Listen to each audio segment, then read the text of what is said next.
So as Bonnie said, my name's Andrew Dixon. I am running for the 29th District, which I grew up in Warminster. And I have a secret about the 29th, and that is this.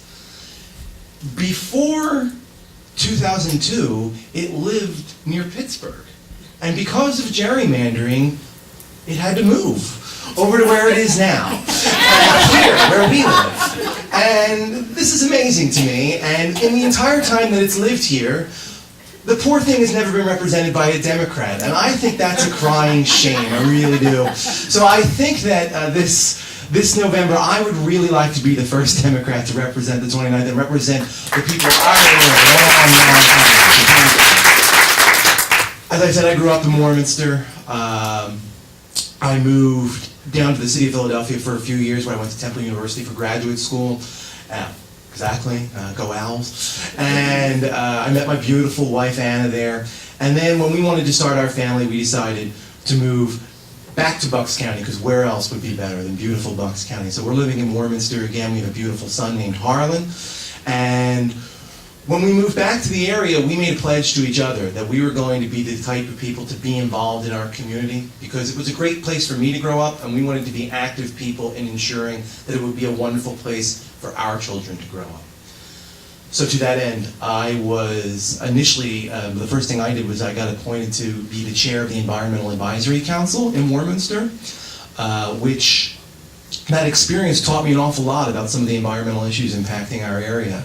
I grew up here, but you know, when you're a kid, you don't necessarily pay attention to these things. But I quickly found out that the water in the area has some problems, and they owe to the air bases in Willow Grove and Warminster and the activities that were done there. And I'm very proud to say that with my cohort on the EAC for the time that I was on it, we were able to really get the ball rolling on a lot of great changes and get some attention to that issue. You see now in the newspaper much more frequently. The most recent thing I saw was that the budget that they're struggling to pass in Washington actually does include some funds for our area to start doing some more remediation on the wells, and there's already been a couple of filters put on. So that's a tremendous thing.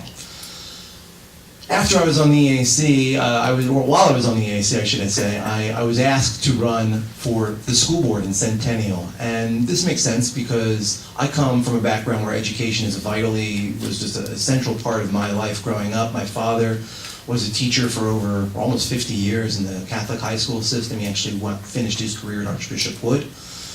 My wife teaches at Temple University. Of course, we met in graduate school. I teach a class at Rowan University in English literature. And I work for the American Federation of Teachers. Yes, I'm an organizer, as Robin said. So I believe in working people, too.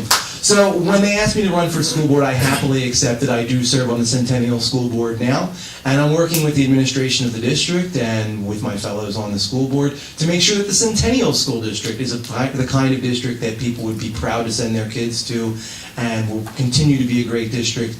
And something that will be a jewel of Bucks County for years to come. So why do I want to be a state rep now for the 29th District? Well, there's basically three reasons. I want a representative who's going to be as committed to the environment, to education, and to service as I am. And it occurred to me, I could be that person. Environmentally, I've told you that I was on the EAC, and we need a representative in Harrisburg who's going to make it a point to hold to account the companies that do business in our state and who use our natural resources to make sure that we're not fracking in the Delaware water basin, that we're leaving the environment exactly the way we found it. I want a representative who's going to go to Harrisburg and be a voice to demand that the state fulfill its obligation to properly fund our K-12 school districts and our public institutions of higher ed for two really great reasons, so that our local communities are not overburdened with property tax issues, and at the same time we still have great school districts to send their kids to, and so our young people aren't graduating from even public institutions with crushing amounts of debt. And the service part, I want a representative in Harrisburg who's going to go to work with Governor Wolf to pass budgets in an on-time manner so that we can move on to the business of making this state work for working families. So please vote for me on November 6th, if you're in the 29th, and please vote for all of our Democratic candidates.